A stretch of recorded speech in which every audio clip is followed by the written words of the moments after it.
नवम श्रेणी भौतिक विज्ञान द्वितीय अध्याय आम चारिपाखरे थिबा पदार्थ विशुद्ध की भाग 16 रे आमे आज प्रश्नावली आलोचना करिबा कारण विषय वस्तु हमर शेष हो जाइछि। तेणु आरंभ करिया प्रश्न नंबर 1 रु। प्रश्न नंबर 1 पृथ्वीकरण रो कौशल पचारिछि केते गुडिए प्रश्न दे बा केते गुडिए अवस्था दे। आमे जिबा प्रश्न गुडी पाखु। तेणु प्रश्न नंबर 1 ए रे पचारिछि सोडियम क्लोराइड जल रे एହାର द्रवण रु किपरि पृथ्वीकरण करा जिवो। बतन कोन पचारिछि सोडियम क्लोराइड रु सोडियम क्लोराइड आउ जलर द्रवण अच्छे आम किपरि पृथ्वीकरण करिबा। तेणु एटा एक समजातीय मिश्रण एवं समजातीय मिश्रण रे कोन हेछि ना गोटे तरल आ गोटे कठिन पदार्थ रो द्रवण सृष्टि हेछि। एई समय एई प्रकार मिश्रण को आमे बाष्पीभवन माध्यम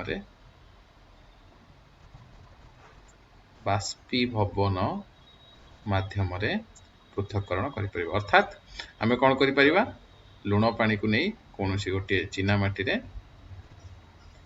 बर्नर सहायता रे जतले गरम करिबा जल बाष्प ही उड़ी जीवो एवं हम पाखरे लुण रहि जीवो। तापर प्रश्न बी रे पचारछि सोडियम क्लोराइड और एमोनियम क्लोराइड रो मिश्रण को हमें किपरि एमोनियम क्लोराइड रो पृथक्करण करि परिबा। एमोनियम क्लोराइड टी होछि ऊर्ध्वपातित पदार्थ अर्थात यार ऊर्ध्वपातन होइथाय। अर्थात यह गरम कले सीधा सड़क यह गैस रे परिणत हुए।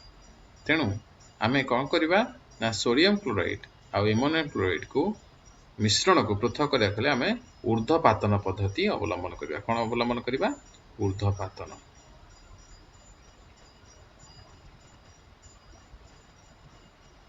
केमिति करिबा कोन ना आमे नै कि गोटे चिना माटी पात्र धर बर्नर सहायता रे गरम करिबा एवं यहाँ पर गोटे फनेल टी साहाय्य रे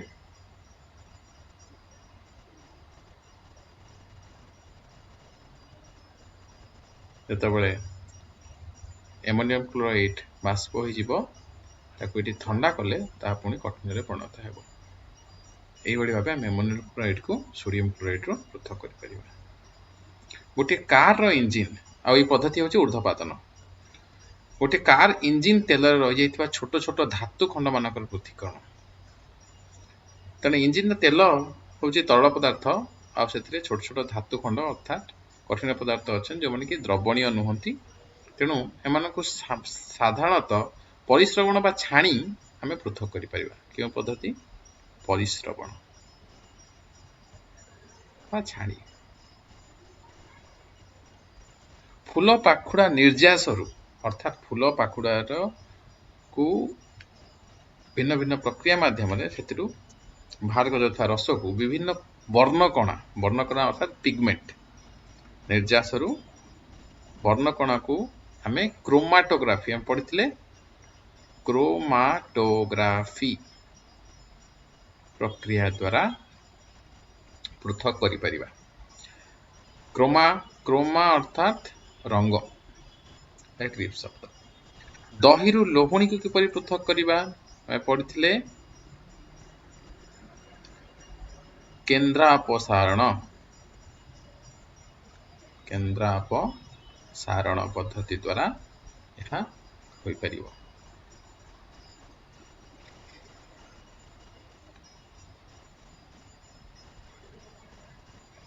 पानी रु तेलर पृथक्करण किपरि करिबा पानी रु तेल को पृथक्करण करिया पे हम पृथक्करण फनेल को व्यवहार करिबा। पृथकीकरण कारण पानी आ तेल ए दि जण परस्पर सहित मिसंती नाही अर्थात द्रवण द्रवीभूत होती नाही।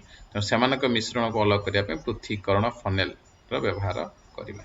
पृथक्करण फनेल। चाहारु चाहा पत्र रो पृथक्करण चाहा पत्र बा चाहा पत्ती जो चाहारु किपरि हमें पृथक करिबा ना साधारणतः परिश्रवण पद्धति बा छाणी। कारण एमाने ଦ୍ରବଣୀୟ ନୁହେଁ ବା ଦ୍ରବୀଭୂତ ନୁହନ୍ତି। ଚାହାର ପତ୍ର ଚାହାରେ ଦ୍ରବୀଭୂତ ନୁହେଁ, ତେଣୁ ସାଧାରଣ ଛାଣି ଆମେ ଅଲଗା କରିପାରିବା। ବାଲିରୁ ଲୁହା ପିନ୍କୁ କିପରି ପୃଥକୀକରଣ କରିବା? ବାଲି ଆଉ ଲୁହା ପିନ୍ ଏକ ଅସମଜାତୀୟ ମିଶ୍ରଣ ଏବଂ ଏହାକୁ ପୃଥକୀକରଣ କରିବା ପାଇଁ ଆମେ ଗୋଟେ ଚୁମ୍ବକର ବ୍ୟବହାର କରିପାରିବା। ଚୁମ୍ବକ ସାହାଯ୍ୟରେ ଆମେ ଚୁମ୍ବକକୁ ସେଇ ମିଶ୍ରଣରେ ଯେତେବେଳେ ବ୍ୟବହାର କରିବା ସେତେବେଳେ କ'ଣ ହେବ, ଲୁହା ପିନ୍ ଗୁଡ଼ିକ ଚୁମ୍ବକକୁ ଆକର୍ଷିତ ହୋଇ ପଳେଇ ଆସିବେ। ଗହମ ଦାନାରୁ ଚୋପାକୁ କିପରି ପୃଥକୀକରଣ କରିବା? ଗହମ ଦାନା ଆଉ ଚୋପା ଦୁଇଟି ଅସମଜାତୀୟ ମିଶ୍ରଣ ଏବଂ ଦୁଇଟି ଯାକ କଠିନ ଏବଂ ଗୋଟିଏ ଓଜନିଆ ଗୋଟିଏ ହାଲୁକା, ଚୋପାଟି ବହୁତ ହାଲୁକା। ଏହାକୁ ଆମେ କ'ଣ କରିବା, ପବନ ସାହାଯ୍ୟରେ ବା ପାଛୁଡ଼ିବା ବେଳେ କ'ଣ ହେବ, ପବନ ସାହାଯ୍ୟରେ ଆମେ ହାଲକା ଜିନିଷକୁ ପୃଥକ କରିବା ଓଜନିଆ ଜିନିଷଠାରୁ। ଜଳରେ ଭାସୁଥିବା ସୂକ୍ଷ୍ମ ପଙ୍କ କଣିକା ମାନଙ୍କର ପୃଥକୀକରଣ। ଜଳରେ ଭାସୁଥିବା ଅର୍ଥାତ୍ ଏଠି ଆମେ ଅବକ୍ଷେପଣ ପଦ୍ଧତି ଅବଲମ୍ବନ କରିବା।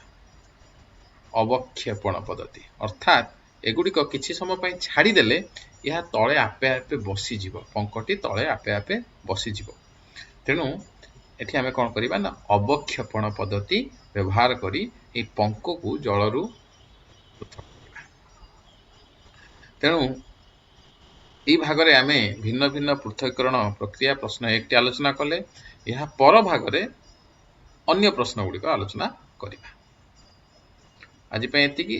ଏହି ପ୍ରଶ୍ନ ଆଲୋଚନାର PDF ଟି ଟେଲିଗ୍ରାମ ଚ୍ୟାନେଲରେ ଉପଲବ୍ଧ, ସେଠି ଯାଇ ଡାଉନଲୋଡ୍ କରିହେବ।